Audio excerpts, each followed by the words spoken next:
today with me is in our Steamer to Steamer sort of surviving the quarantine is fourth grade FES teacher, Amy Strehlow. So Amy, thanks for agreeing to do this. I really appreciate you giving me a few moments today.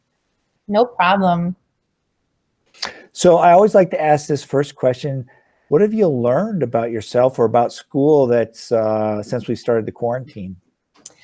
Well, I've learned that I'm getting really good at multitasking, answering emails, grading paper, making lesson plans all at the same time. While at home, it makes an extra challenge of then you throw in teaching, your two children who are also school age. So it's a lot to juggle, but finding a schedule and finding a routine has taken a little bit of time, but it's definitely gotten better.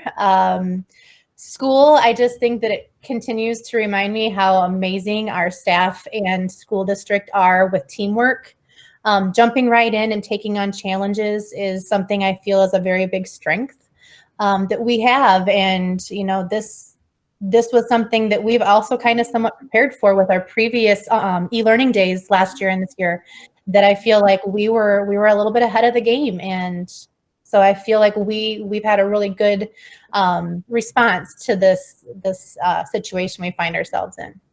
And again, the thing I watch a little more from a distance because of the way remote learning sort of works, the principals and the teachers communicate quite a bit in each of the buildings. And so I'm just grateful for that. And you guys have really taken on, so much of that directly. I learn about it indirectly, sort of after the meetings and what have you. So I applaud you there. And tell me a little bit, I guess a few teachers have had kids of their own to sort of manage that piece too. So you're doing dual duty, and good for you. And thank you again for and I hope you take care of your kids first and foremost, and yourself, and then, obviously our students. How's that going? Like I say, it's taken a little bit of trial and error and finding a routine. So usually in the morning when we get up, the girls and I have breakfast and we start our day with their learning. So it's done and out of the way for the most part.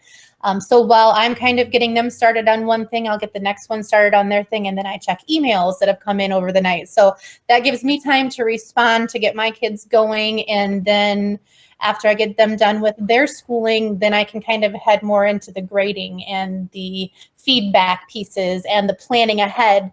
So the first week or two, I not gonna lie, there was a few meltdowns. Sure. Figuring things out, but we've persevered and figured out a routine. And I think that that's the big thing, like just with us being at school too, knowing your routine and sticking to your routine really makes things a lot easier to manage. Yeah, would agree.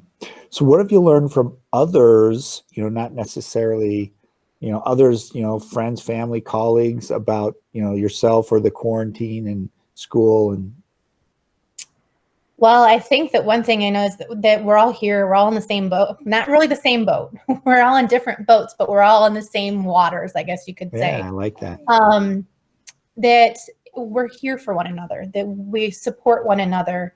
And keeping a positive attitude is a great thing, but it's not always something that we can do when you're overwhelmed or you're struggling. And so being able to be there for someone else and have someone be there for you. So when you need that sounding board or that person to vent to, that you take the time to listen to someone else who's struggling and then give them some encouragement. So I think that that's something that I feel has been a big thing for me lately is, there are days I'm overwhelmed and I'm stressed and I'm, just at the breaking point. And so I can call a colleague or I can call a family member and I can just let it all out. And they're like, okay, remember, it's just temporary. And then we'll talk about something positive. And by the time you're done, you feel like you've been able to at least release some of that overwhelmingness.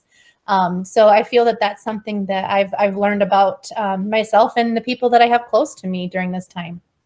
Yeah, that theme has been very apparent this week in the various people I've talked to, and sort of managing, our own emotions or helping others manage their emotions. And the sort of one teacher called it a funk, and I was just sharing it. Yeah, it's very real, and it kind of catches you off guard sometimes too. You're like, boy, where's that coming from? And kind of step back and you name it and realize it and figure out a way to work through it.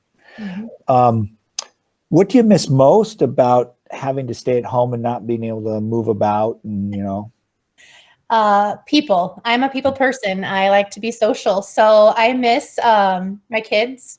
And I call them my family at school. Yeah. I really miss my school family because at FES, it really is a family.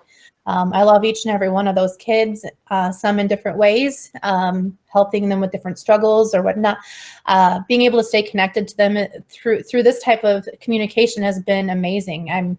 This day and age, we have to be really thankful for the things we do have while we go through this. I miss my family, my real family.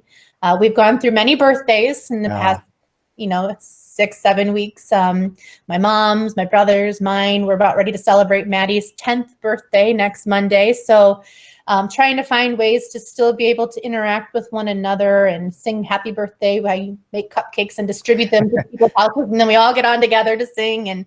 And so those are hard struggles. Not being able to see my grandmother. We stop at her apartment and sit outside to chat with her, or we FaceTime. FaceTime's been amazing. Yeah. My daughters being able to stay connected with their friends. And so I miss the people part. I miss that socialization that I really feed on it. Like it really builds my personality and my mood. So yeah, I hear you there.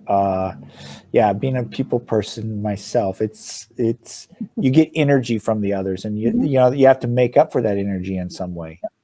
I've noticed. What do you do to care for yourself and your family? That's hard as a mom and a teacher because you often put others first, but it's something that I've learned recently as I've gotten overwhelmed is I have to take time for me and for my kids. For me, it's now that the days are getting nicer, even just taking a little bit of time to spend outside, if it's just sitting on your deck for a few minutes, going for a walk around the block or the neighborhood, taking a bike ride with my kids. When the weather wasn't so good, we really learned a lot of new games. Uno was a big hit at our house, and I don't think I'll probably play Uno for a while.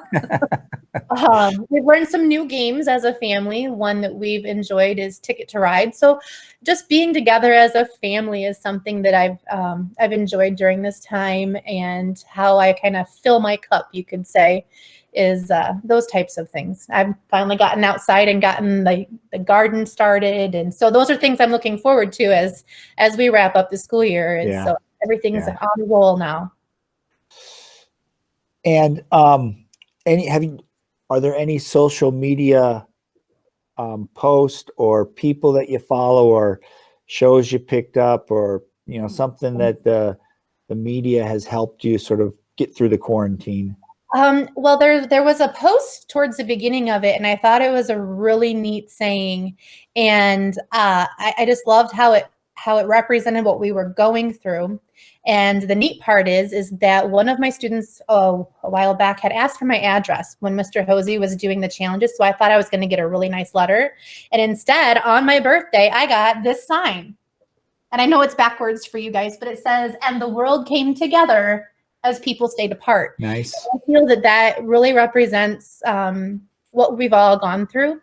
And it doesn't matter what status you are in life.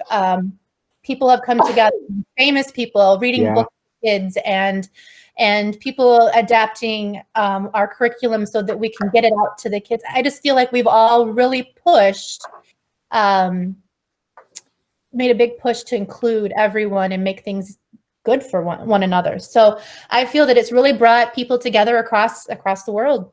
Yeah, I would agree. I asked that question earlier about what have you missed, and I need to change it to what do you feel like we've gained, from this? And you're right. I think humanity as a whole has definitely stepped up its sort of awareness of each other and the sameness as well, because like you said, we're all doing this at the same time, celebrities and everybody, we sort of think about that. Well, as we wrap up, any advice for your fellow Steamers as we try to keep moving forward? Well, It's one of those things that we always say. It's great to be part of a Steamer Nation.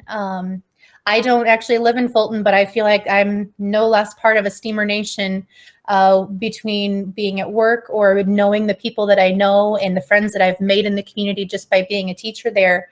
The one thing that I think is our strongest point of Steamer Nation is that we all know how to come together in a time of need, whether it be a struggle or to help someone out. And so I say again, I am very proud to be a part of Steamer Nation, and that while we go through this scary time in uncertainty, that we need to remember it's only temporary.